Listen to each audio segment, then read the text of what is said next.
আরেকটা বিষয় নিয়ে আপনার কাছ থেকে স্যার একটু জানতে, স্যার আপনি এই যে যদি আমরা বলি 1 বছর 5 বছর বা 20 বছর পরের পৃথিবীটা স্যার আপনি কেমন দেখতে চান, মানে এটা কিরকম পৃথিবী হবে স্যার, আপনার পৃথিবীটা কেমন স্যার? আমি যেটা বলে আসছি যে এই 20 বছর 30 বছর পরে পৃথিবী টিকে থাকবে কিনা এটা নিয়েই বরং সমস্যা হবে। যে এখন যেটুকু অনেকে হালকাভাবে দেখছি যে আচ্ছা হবে হবে আর বহুদিন আছে, এর মধ্যে আমার জীবন কেটে যাবে, এই 20-30 বছরের মধ্যে বোধহয় এটা আর বলা যাবে না, এটা একেবারে ঘরের দুয়ারে চলে আসবে। আমি বলছি যে বর্তমান যে গতিতে এবং যে প্রকৃতিতে অর্থনীতি চলছে, তাতে যে ফিনিশিং লাইন যেখানে পৃথিবীর সমাপ্ত হবে, এই সমাপ্তি রেখাটা এখন আমরা দেখতে পাচ্ছি। এটা এমন না যে কয়েক শতাব্দী লাগবে এই সমাপ্তি রেখায় পৌঁছতে, এটা আর নাই। এটা আমাদের দশকের বিষয় হয়ে গেছে, এটা 1 দশক না 2 দশক না 3 দশক এর মধ্যে চলে এসছে যে আমরা ক্রমে এই সীমারেখাটা দেখতে পাবো।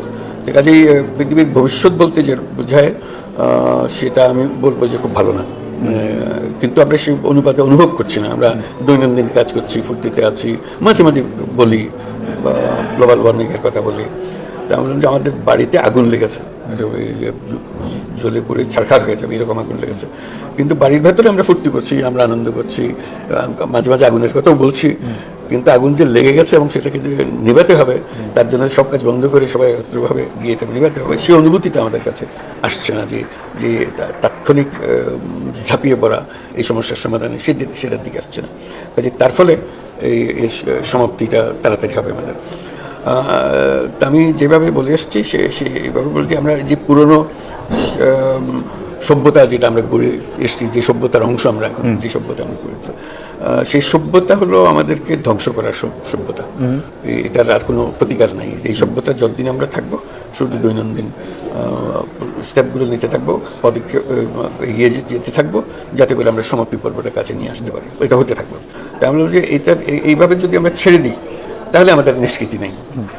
আমাদের নিষ্কৃতি আছে একমাত্র জায়গায় যেখানে আমরা নতুন একটা সভ্যতা গড়ে তুলতে পারি। এই সভ্যতার জায়গায় একটা নতুন সভ্যতা, সেই সভ্যতাকে যদি তাড়াতাড়ি আমরা স্থান দিতে পারি, তাহলে হয়তো আমাদের বাঁচার পথ আছে। আমাদের বর্তমান সভ্যতার মূল সমস্যাটা হলো এটা হলো যে একটা মুনাফা কেন্দ্রিক সভ্যতা।